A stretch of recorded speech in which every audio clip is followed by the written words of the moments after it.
मैं सवाल पूछ रहा हूँ भाई। दोस्तों, अमित शाह के घर पर बड़ी तादाद में पुलिस फोर्स को उतार दिया गया है। पूरा का पूरा फोर्सों का जत्था उतारा गया है। आप इस वीडियो में साफ तौर पर देख सकते हैं और वजह बहुत बड़ी है। इन पुलिस वालों को क्यों उतारा गया है, क्या वजह है, वो सब कुछ आपको इस वीडियो में बताऊंगी। लेकिन उससे पहले आपको बता दूं कि देश के कोने कोने में अमित शाह के इस्तीफे की मांग लगातार बढ़ती हुई नजर आ रही है। कल भी हमने आपको दिखाया था कि कैसे विपक्ष अड़ गया है। अमित शाह के इस्तीफे को लेकर लगातार राहुल गांधी के जरिए सबूत पेश किए जा रहे हैं। सदन से लेकर प्रेस कॉन्फ्रेंस तक में राहुल गांधी अमित शाह की पुलिस के ऊपर कई गंभीर सवाल खड़े किए हैं। यहाँ तक कि अमित शाह के आदेश पर यह सब कुछ हुआ है, ऐसा विपक्ष के जरिए आरोप लगाया गया। लेकिन अब इस देश की जनता सीधे तौर पर अमित शाह से इस्तीफे की मांग कर रही है और इस्तीफे की मांग अब अमित शाह के घर तक पहुंच चुकी है। घर पर भारी पुलिस फोर्स को उतारा गया है ताकि किसी भी तरीके से अमित शाह इन तमाम चीज़ों से बचे रहे, उनकी सुरक्षा में कोई किसी भी तरीके से चूक ना हो। इसके लिए बड़ी पुलिस फोर्स को उतारा गया है। सिर्फ और सिर्फ एक नेता की जिम्मेदारी तय करने की बात कही जा रही है, तो उन्होंने अपने पूरे घर के बाहर पुलिस फोर्स को उतार दिया है। सोचिए, इस देश की आवाम का क्या, इस देश की आवाम की सुरक्षा का क्या, इस देश के युवाओं की सुरक्षा का क्या, जिन पर शांतिपूर्वक प्रदर्शन करने के दौरान लाठियां, डंडे और गोलियां बरसाई गई। पैलेट्स गन की मैं बात कर रही हूँ। पैलेट्स गन बरसाए गए, तब उनकी सुरक्षा को इन्होंने मद्देनजर नहीं रखा। और जब इनके घर पर लोग टूट पड़ रहे हैं तो इनको सदन से गायब होने के बाद अब अपने घर पर पूरी की पूरी पुलिस फोर्स की फौज उतार दी है। दोस्तों, अमित शाह का विरोध भयंकर वाला शुरू हो चुका है। अमित शाह को डर सताने लगा है कि कहीं उनके घर तक कोई घुस ना जाए और यही वजह है कि अपनी एक सुरक्षा, एक जान के लिए इतने बड़ी तादाद में सैकड़ों पुलिस फोर्स को उतारा गया है। लेकिन इस देश के युवाओं की जान के लिए कभी भी, जी हाँ, इस देश की सरकार ने सोचा है क्या? अगर सोचती तो पैलेट्स गन का इस्तेमाल नहीं होता और छात्रों पर तो बिल्कुल भी बर्बरता नहीं की जाती जैसे उन पर बर्बरता की गई है। जब अपनी बारी कुर्सी खोने की आई तो पुलिस फोर्स के फौज को उतार दिया। लेकिन इस देश की जनता जो पिछले 40 दिन से इस सरकार की मनमानी और इस सरकार के भ्रष्टाचार, गलत नीतियों को लेकर जंतर मंतर पर प्रदर्शन कर रहे थे, तब उनकी बात सुनी नहीं गई। लेकिन जब युवा जाग गए और जब इन्होंने, जी हाँ, युवाओं ने साफ कह दिया कि वो इस्तीफा लिए बगैर हटेंगे नहीं, तो इनको मानना पड़ा कि भैया इस्तीफा दिलवा देते हैं। लेकिन उसके बाद भी मामला यहीं पर ख़त्म नहीं हुआ, मामला आगे बढ़ा, क्योंकि बात बच्चों की है और बच्चों के भविष्य के साथ खिलवाड़ करने वाली सरकार के खिलाफ आवाज़ अब तेज़ी से उठने लगा है। देश भर में अमित शाह को लेकर इस्तीफे की मांग चल रही है। अब आप देखिए दूसरी तस्वीर, दूसरी वीडियो। ये जो है अमित शाह के इस्तीफे की मांग दक्षिण दिशा में भी किस कदर फैल चुकी है।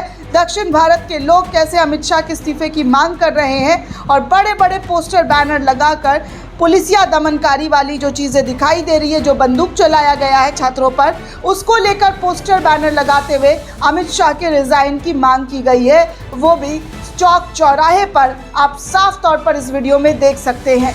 एक यूज़र ने इस वीडियो को शेयर किया और बताया कि देखिए, अमित शाह के इस्तीफे की मांग से उत्तर से लेकर दक्षिण तक ज़बरदस्त तरीके से आक्रोश फैल गया है। ऐसे में पोस्टर अब हैदराबाद, चेन्नई, त्रिवेंद्रपुरम में और हर जगह पर दिखाई दे रहा है, जो आगे धर्मेंद्र प्रधान के इस्तीफे को लेकर संसद में अमित शाह की गैर मौजूदगी के बीच अब उनके खिलाफ काम करता हुआ दिखाई दे रहा है। ये बेहतर होता कि अमित शाह संसद या प्रेस कॉन्फ्रेंस करके अपनी स्थिति स्पष्ट करते और बताते कि गोली चलाने का आदेश किसने और क्यों दिया था। दरअसल राहुल गांधी ने अलग मामला, जी हाँ, अमित शाह को लेकर फंसाया हुआ है।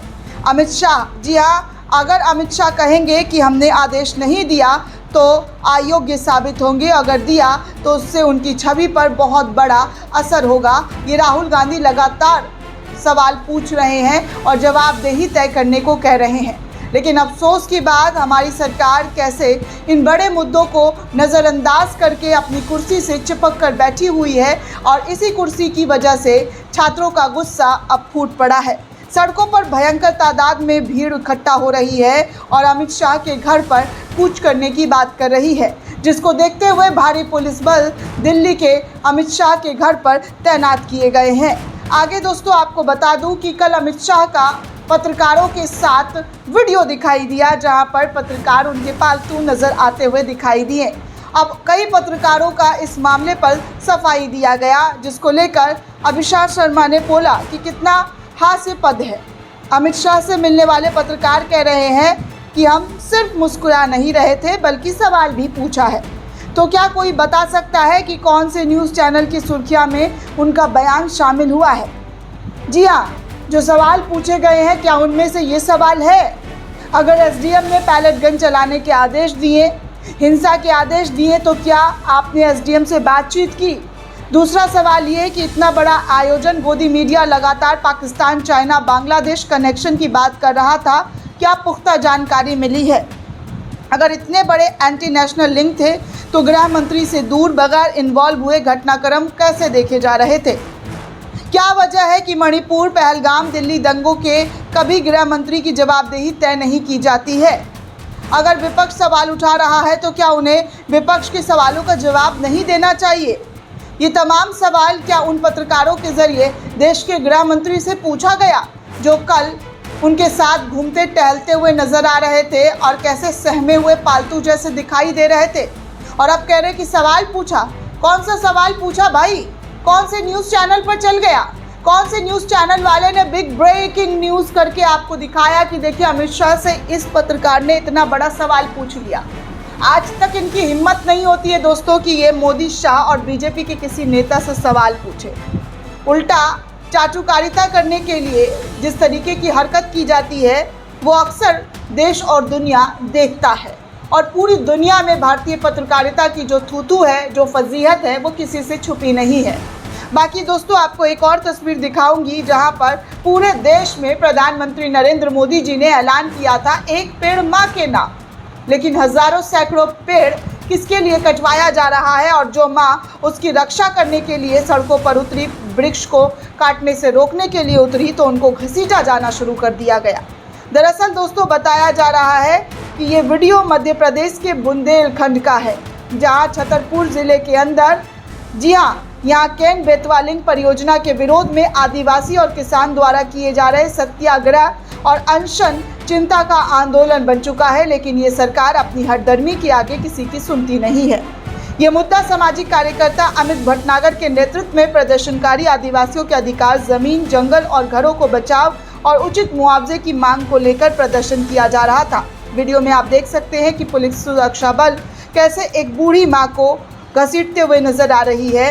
वही प्रदर्शनकारी सत्याग्रहियों को बलपूर्वक हटाने की कोशिश की जा रही है। क्या क्या कार्रवाई हो रही है आप साफ तौर में इस वीडियो में देख सकते हैं। क्या ये किसी की मां नहीं है? एक पेड़ माँ के नाम तो मोदी योगी के जरिए लगाना शुरू कर दिया गया। अपने ऊपर गाली आती है तो हमारी माँ को, हमारे इसको, हमारे उसको, लेकिन इस देश की माताओं बहनों को जो गालियाँ पड़ती है बीजेपी आईटी सेल के जरिए, उसका क्या? बीजेपी नेताओं के जरिए कैसी कैसी धमकियाँ, जी हाँ, कई नेताओं के जरिए दिया गया, उसका क्या?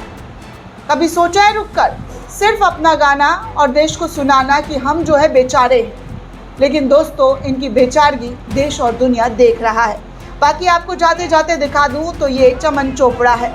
चमन चोपड़ा की ऐसी बेइज्जती अब स्टूडियो के बाहर शंकराचार्य के दरबार में हुआ, जहां पर उनको धक्के मारकर बाहर किया गया है। जी हाँ, धक्के मारकर बेइज्जत होकर अभी मुक्तेश्वरानंद के इंटरव्यू लेने पहुंचे थे, तो यहाँ से इनको कैसे भगाया गया, कैसे ये अभी मुक्तेश्वरानंद को लेकर सवाल जवाब करने की कोशिश कर रहे थे, अखिलेश यादव को लेकर जिस तरीके का इन्होंने तानाबाजी और जो भी इनके मन में कि कुछ भी बोल दे उसको हम ब्रेकिंग न्यूज़ बना लें, जब ओवर स्मार्ट बनने की कोशिश कर रहे थे चमन चोपड़ा, तो चमन चोपड़ा को वहां से उनके दरबार से धक्के मारकर बाहर किया गया। दोस्तों ये पूरी रिपोर्ट आपको कैसी लगी आप हमें कमेंट करके ज़रूर बताइएगा। साथ ही साथ चैनल को ज़्यादा से ज़्यादा लाइक, शेयर और सब्सक्राइब करना बिल्कुल भी ना भूलें। शुक्रिया दोस्तों।